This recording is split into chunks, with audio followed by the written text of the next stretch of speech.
Hello दोस्तों, आपका स्वागत है आपके अपने चैनल टॉप सर में। दोस्तों आज हम आप लोग के लिए इकोनॉमिक्स के चौथा चैप्टर लाए हुए हैं। आपसे रिक्वेस्ट है वीडियो अंत तक देखिएगा क्योंकि इस वीडियो में मोस्ट इम्पोर्टेंट क्वेश्चन है। तो चलिए शुरू करते हैं। पहला क्वेश्चन है, वित्तीय संस्था से आप क्या समझते हैं और यह कितने प्रकार के होते हैं। तो देखिए, आर्थिक विकास के लिए जो संस्थाएं वित्त अवस्था यानी वित्त देता है, पैसे देता है, जो आर्थिक विकास के लिए जो संस्था जो है हमें पैसे देता है, तो ऐसे संस्था को हम वित्तीय संस्थाएं कहते हैं। ये आप लिख लीजिएगा, चाहे हम जो यहाँ पर है।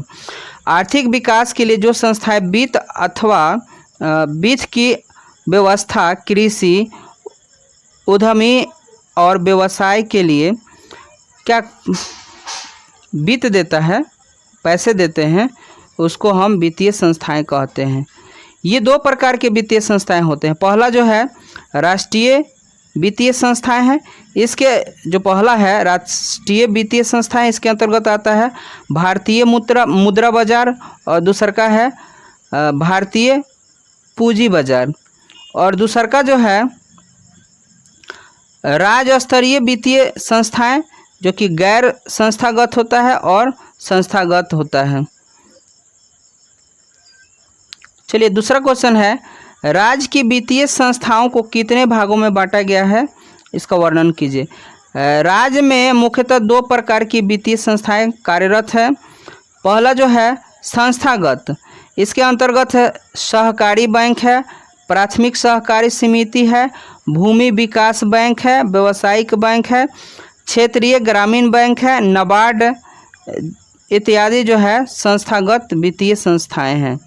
ठीक है। और गैर संस्थागत में आ जाता है महाजन, सेठ, साहूकार जो होता है, व्यापारी होता है, रिश्तेदार होता है एवं अन्य गैर संस्थाएं वित्तीय हैं। चलिए अगला जो है क्वेश्चन, किसानों को साख अथवा ऋण की आवश्यकता क्यों होती है। तो खेती मानसून पर आधारित है। खेती करना जुए के समान होता है। कई बार किसानों को इस पर नुकसान भी होता है, जिसके कारण उसके पास जो है पैसे बिल्कुल नहीं होते हैं। तो किसानों को ऋण की आवश्यकता खेती करने के दौरान उन्नत खाद, खेती संबंधित खरीद के लिए ज़रूरत पड़ती है। इसमें बीज भी हो सकता है। अगला जो क्वेश्चन है, व्यावसायिक बैंक कितने प्रकार की जमा राशि को स्वीकार करती है। तो देखिए, व्यावसायिक बैंक जो है 4 प्रकार की जमा राशि को स्वीकार करती है। अस्थायी जमा राशि, चालू जमा, संचयी जमा और आवृत्ति जमा। अगला जो क्वेश्चन है, सहकारिता से आप क्या समझते हैं। तो देखिए, सहकारिता एक ऐसा संगठन है जिसमें सामान्य अधिक उद्देश्यों की प्राप्ति के लिए लोग स्वेच्छा पूर्वक, मतलब अपनी इच्छा पूर्वक मिलजुल कर कार्य करते हैं। दूसरे शब्दों में अगर हम कहें कि सहकारिता वह संगठन है जिसके द्वारा 2 या 2 से अधिक व्यक्ति सुरक्षा पूर्वक मिलजुल कर अपने आर्थिक विकास के लिए कार्य करता है। ठीक है। अगर मन करे तो आप यहाँ से लिख लीजिएगा ये, या पूरा लिखिए, याद कर लीजिए। ठीक है। अगला जो क्वेश्चन है, स्वयं सहायता समूह से आप क्या समझते हैं। तो ग्रामीण क्षेत्रों में 15 से 20 व्यक्ति एक समूह जो कि बैंक से लघु ऋण लेकर पारिवारिक ज़रूरतों पर पूरा कार्य करता है, उसी को हम लोग क्या बोलेंगे, स्वयं सहायता समूह बोलेंगे। अगला जो क्वेश्चन है, सूक्ष्म वित्तीय योजना को परिभाषित कीजिए। तो देखिए, सूक्ष्म वित्तीय योजना के द्वारा गांव, कस्बा और ज़िले में गरीब ज़रूरतमंद लोगों को स्वयं सहायता समूह के माध्यम से ऋण उपलब्ध कराया जाता है। इसमें छोटे पैमाने पर कम ब्याज पर ऋण की सुविधा दी जाती है, जिसे हम लोग आम बोलचाल की भाषा में ग्रुप कहते हैं। मतलब देखिए, आजकल बंधन बैंक या और भी गांव में जो पैसे बांट रहे हैं लोग, किस्ती वाला, वो यही सुविधा प्रदान करता है, सूक्ष्म वित्त योजना। अगला जो क्वेश्चन है, व्यावसायिक बैंकों के प्रमुख कार्य के विवेचना करें। ये दोस्तों 5 नंबर के लिए है, थोड़ा सा है बड़ा लेकिन याद कर लीजिएगा। व्यावसायिक बैंक विभिन्न प्रकार के कार्यों के द्वारा समाज एवं राष्ट्र के सेवा करता है। पहला पॉइंट इसका है, जमा राशि को स्वीकार करना, जिनसे जितने भी व्यावसायिक बैंक हैं वह सभी अपने ग्राहकों से पैसा जमा के रूप में लेता है। लोग अपने पैसे को चोरी के डर से व्यावसायिक बैंकों में जमा करते हैं, जिसके बदले बैंक उन्हें कुछ ब्याज भी देती है। यह बैंक किसी भी बैंक का सबसे प्रमुख कार्य है। माने को देखिए, हम लोग अपने घरों में पैसे नहीं रख सकते हैं क्योंकि चोरों का डर रहता है, लेकिन वही बैंकों में अगर हम पैसे रख देते हैं तो हमें कुछ ब्याज भी मिलेगा। ठीक है, ये पहला पॉइंट हो गया। दूसरा का पॉइंट है ऋण प्रदान करना। किसी भी व्यावसायिक बैंक के द्वारा बैंक का दूसरा कार्य होता है लोगों को ऋण प्रदान करना। लोग अपनी ज़रूरत के अनुसार बैंक से जो है कर्ज लेते हैं, जो काफ़ी कम ब्याज पर होता है।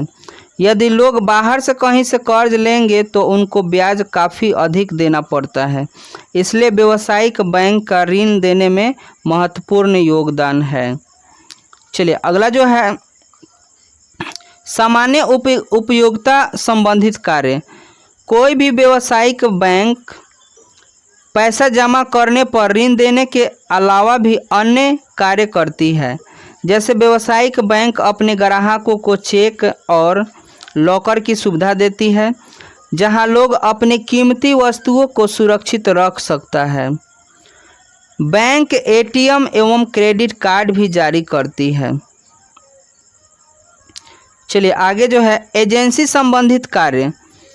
वर्तमान समय में व्यावसायिक बैंक ग्राहकों को एजेंसी के रूप में सेवा भी देती है। इसके अंतर्गत चेक, बिल, ओवरड्राफ्ट, संकलन, ब्याज तथा लाभ के संकलन इत्यादि सुविधा जो है देती है।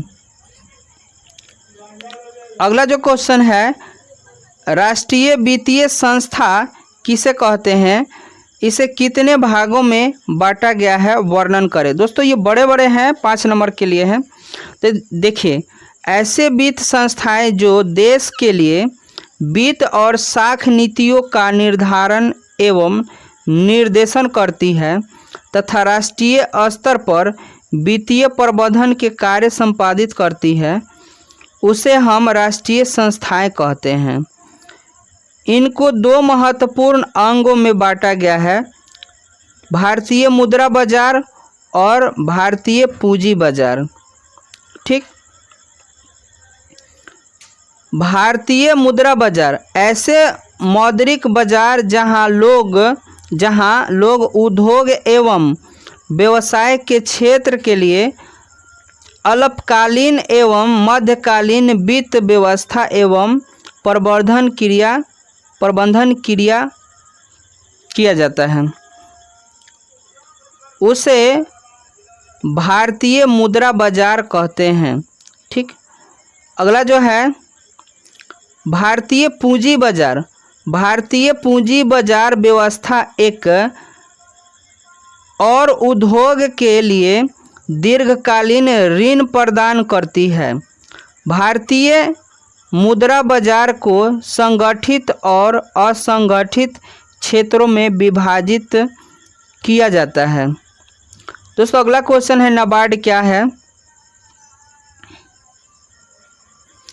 भारतीय संसद के एक अधिनियम के तहत राष्ट्रीय कृषि और ग्रामीण विकास बैंक नाबार्ड, इसको बोला जाता है शॉर्ट में, नाबार्ड की स्थापना 12 जुलाई 1982 को की गई।